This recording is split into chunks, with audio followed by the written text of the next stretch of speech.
And you see that sheen that has to that? That's oil, 101. It's not carbon.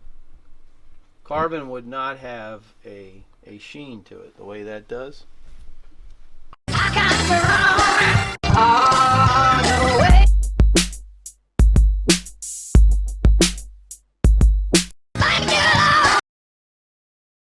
Okay, so we're back at Zippers again. I haven't seen the bike since last night. We left yesterday around 6:30 and they were still working on it.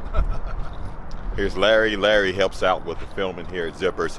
He also has a YouTube channel, Build, Ride, Repeat, and we'll talk a little bit more about his channel later, but we're gonna go inside and take a look at the bike. Good morning, man. All right, good morning. Good morning. How you doing, man? Good morning. Good morning. Nothing like having the camera in face first thing in the morning, huh? Morning. Good morning. So here's what the bike looks like right now. This is my bike, all right here, laid out in pieces.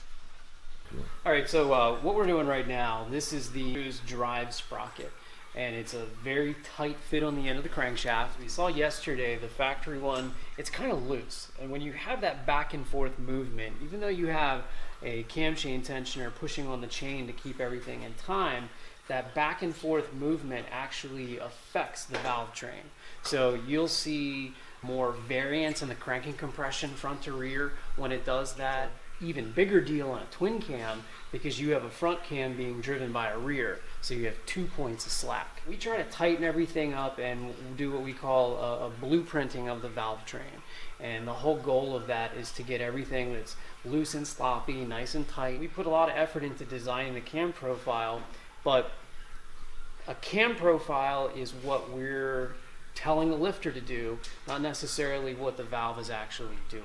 There's a lot going on in the system, so you really want to get all of these little points of slop out of it. This is one of the best things that we have at the moment for helping to tighten up the variance in the cam timing. So taking off from where we were yesterday when we were taking a look at the cylinder heads and we were observing some of the oil deposits that were in the intake ports and on the valves, the low tension oil rings just doesn't do that good of a job of wiping the oil, and so we're going to have some byproduct of that. It's going to end up in the combustion process. So this is like a magnification of the intake port. So I've got a little tool insert in there. I don't know if you can see it, and I have marked a couple lines in there where I'm dislodging some of the deposits that are down here by the tool. And see up here, that's the sealing surface. So this is above it in the combustion chamber. This is a cut that's below the sealing surface. And then this is further down into the port, the transition to the seat. And you can see those deposits. They kind of almost look like coal a bit. Just build up there is what it is. We're going to soda blast those. Okay. So that way we can remove all the deposits that have accumulated in the head, because your new ring package, see how this stuff is dislodging, and it's just smearing. It's because it's loose. Some of it's going to be harder off, but we'll be able to take that off with the blaster, and that way you got a good clean cylinder head when you go back together. And you see that sheen that has to that? That's oil, 101. It's not carbon. Carbon would not have a sheen to it the way that does. This is not an engine package that's going to have a cylinder head ported on it. You know, we're going to start with a nice clean. You see all those little oil deposits that are caked up there, they're all going to be gone. So Ben's got those cylinder heads that has the deposits in it. He's prepping the machine for a soda bicarbonate that he's going to do in there and process it, so that way we can just remove those deposits safely without getting any type of foreign material stuck in that head. We as a rule, we do not like seeing anyone considering the M8 head for sandblasting, just due to all the complex places that the sand or the glass bead could get into.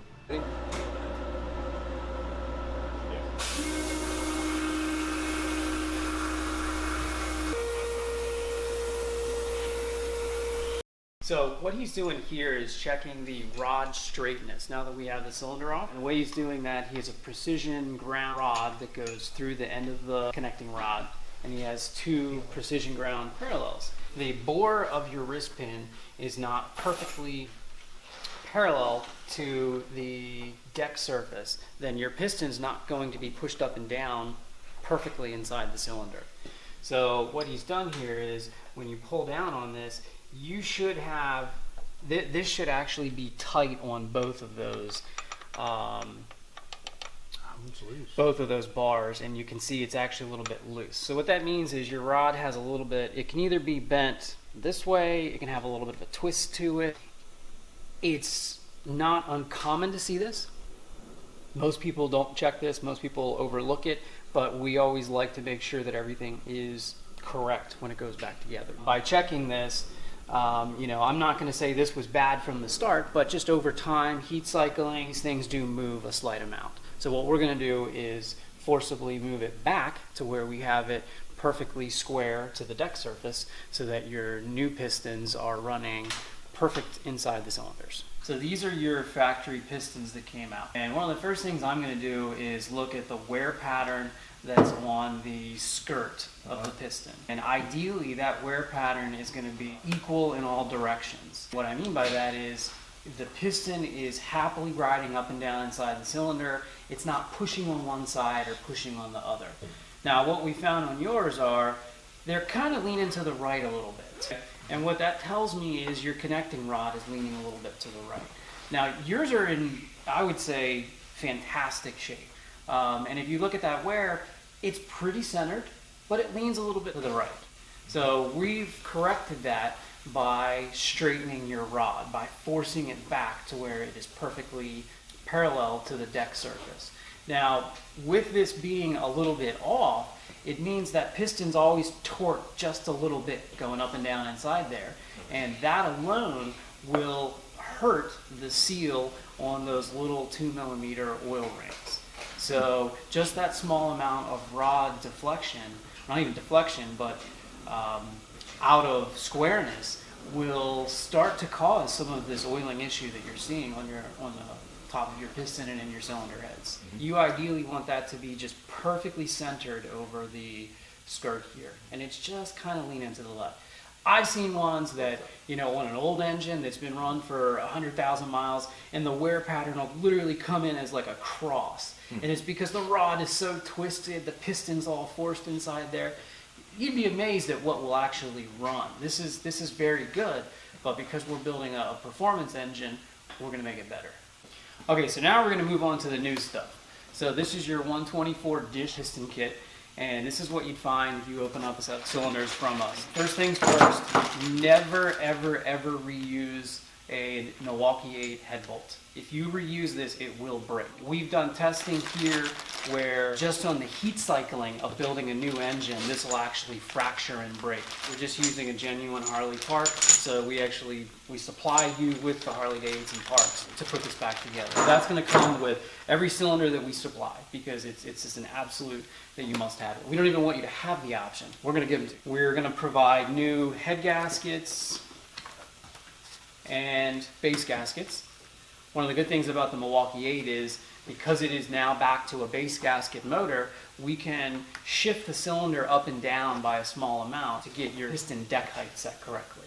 And we'll show you that a little bit later when we get these actually onto your engine. Ours come with pre-fitted rings to the cylinders. And what that means is someone in the back has taken these rings out of the package, they have put them down inside your cylinders that have been honed, and these cylinders were honed for the pistons that come with them, and then the rings are filed so that your end gap is correct, so you don't have to go in there and do that. So everything in this package is ready for a mechanic to be able to just clean the parts and start the installation. We try to do all the machine work ahead of time to just make it easy. Because if you don't have the special tools, you can file this with a file. You can go in and hand work this. That's how people have done it for 100 years. But it's so much easier if we do it ahead of time. So the beauty of this kit is you can buy everything in a box and have it shipped to you before you take your motorcycle apart. So if you're a small dealer, you don't have to take it apart, send the cylinders in, and wait for weeks to have this, remachined, rebored for a bigger, this stuff you can have in your hand and laid out before the job comes in. One of the things we do is we want to make sure that we have the right compression. Again, it's all to me about getting the kit matched. It's about having the right cam to the right cylinder head to the right throttle body to the right compression. And we set the compression by the amount of dish or dome in the piston. So since we're retaining your stock heads, we actually had to put a slight dish in here to get the compression set where we wanted.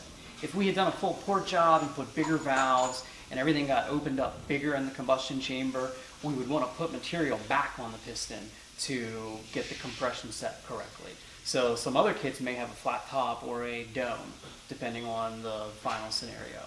And now these factory ones here Is a flat top. Flat top. Right. Okay. I'll actually pull the two pistons up to show you the difference between, we keep talking about 2mm versus 3mm oil rings. We just believe in a larger oil retention ring down on the bottom, and you'll see the difference between them. Through our many years of extensive testing, we have found more reliability with the 3mm ring. It just prevents this over-oiling situation, but we want to keep the oil where it belongs and not keep dumping it into the combustion chamber. So the next step he's going to do is we're going to actually install one of these on your engine, and we're going to check what's called the deck height.